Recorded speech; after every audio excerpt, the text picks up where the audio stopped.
Action.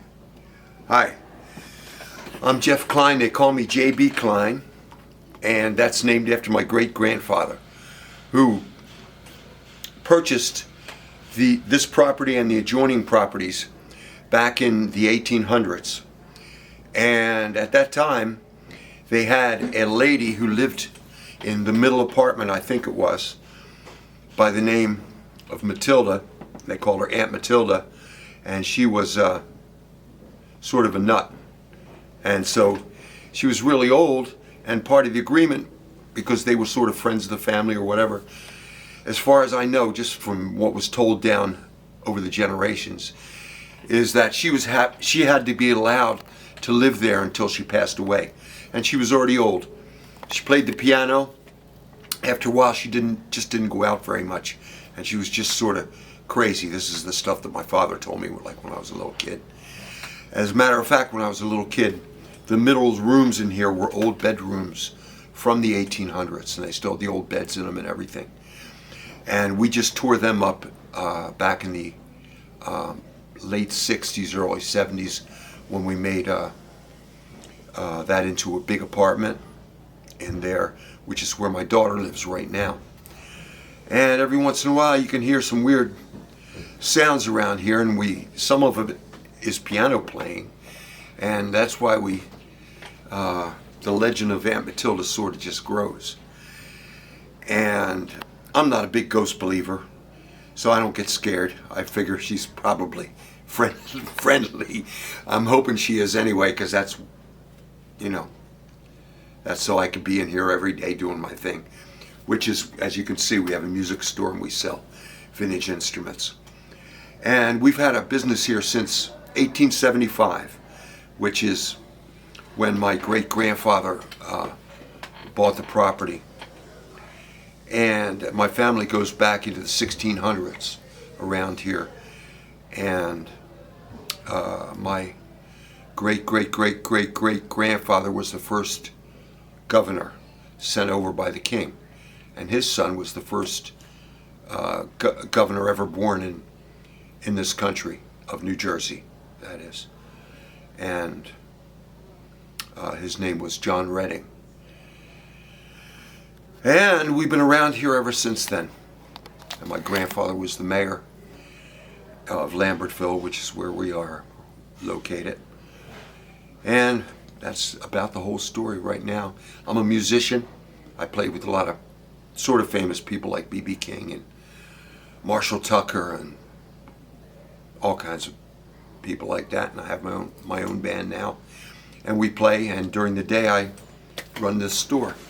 So, can you tell us, like when you told me that as part of the agreement of the sale is that Matilda would stay here? Yeah. In her room in the basement?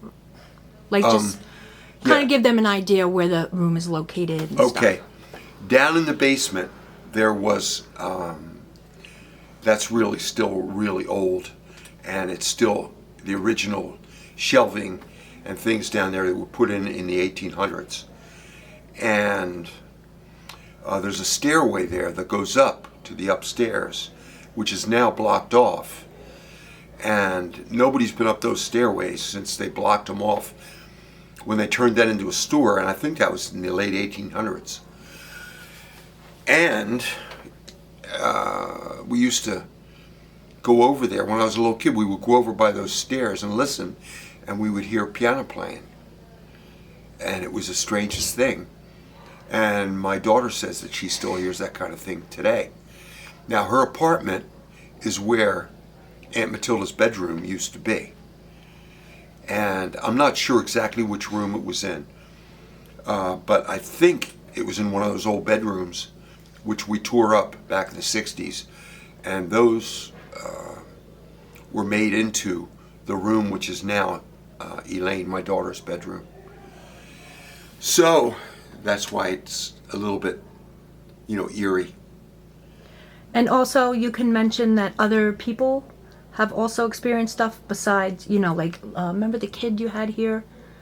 Which one? I forget his name, but he said he had experienced something. Just to let them know that other people, like clients, have Oh. experienced something? You don't have to tell me in detail. Yeah, well, all I can say about that is that my father has told me, and my aunts told me, they all worked here back in the good old days, you know. And I worked here ever since I was a little kid. And we used to sell tobacco. We used to have a tobacco store, and then we opened it up to a big merchandise store back in the early 1900s. And there have been all kinds of stories of people hearing stuff and experiencing weird things, and a lot of friends of my daughters have experienced the same sort of thing, and actually some people who worked here did too. We had a few tragedies in the place. I don't like to talk about it a lot, and I'm not going to talk about it a lot, but 3 people who worked here all mysteriously passed away. And that's why I'm hoping the guy that works for me now, John, sticks around for a while. But they all died. One hung himself. And it was all sort of mysterious. But anyway, that's all I have to say.